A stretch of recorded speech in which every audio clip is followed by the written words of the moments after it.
I'm Jeff Pospisil, the 10-Minute Treasurer, with practical advice for improving your church's financial future. This is the last part of my 5-part series on So You Want to Preach on Giving.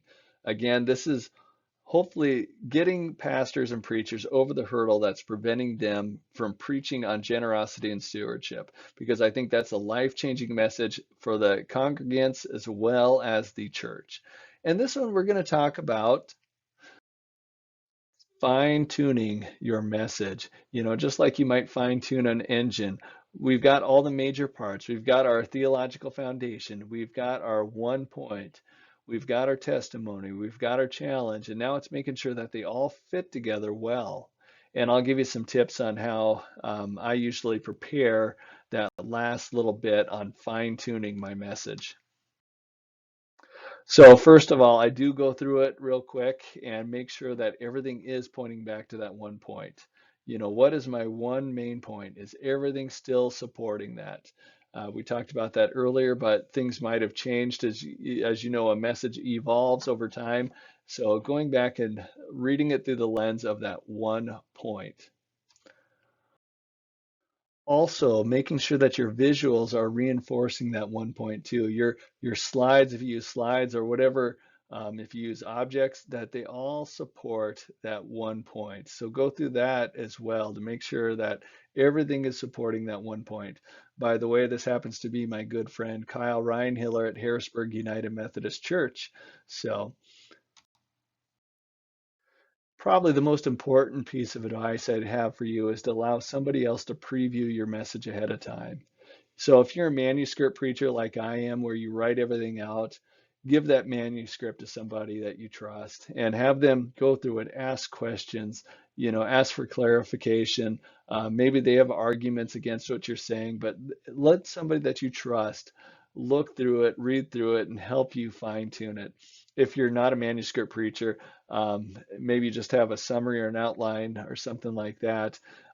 Go ahead and verbally give that to somebody and let them ask questions too. What do you mean by this? How is that related? What about a person in my situation? All those are really good questions to force you to think. And instead of having regrets after you've preached it, now all of a sudden you've fine-tuned that little piece based on that criticism.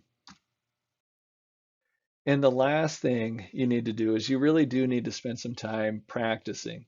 The first time you preach this message should not be in front of a congregation. You should be practicing it out loud a number of times because you don't want your delivery to be a distraction.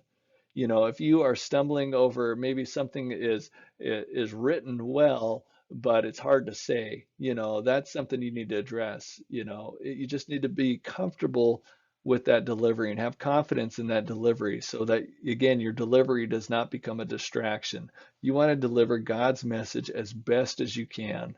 And by going over it 2, 3 times out loud, that will help you.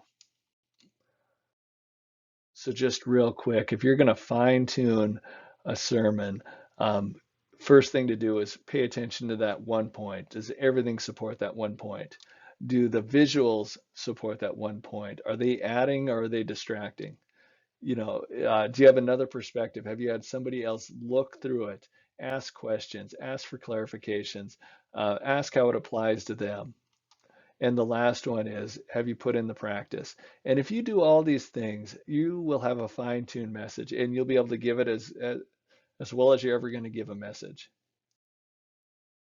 So this ended up being a short video. So I think I'm going to just do a little plug for New Consecration Sunday that if you are in the Dakotas, they asked for a special speaker, and I do know a number of people that will likely be able to help you out. So if you are going to try this out, I encourage you to be faithful to the teaching on it, and I can help you probably find a special speaker to give that sermon that includes the challenge for the estimated giving cards.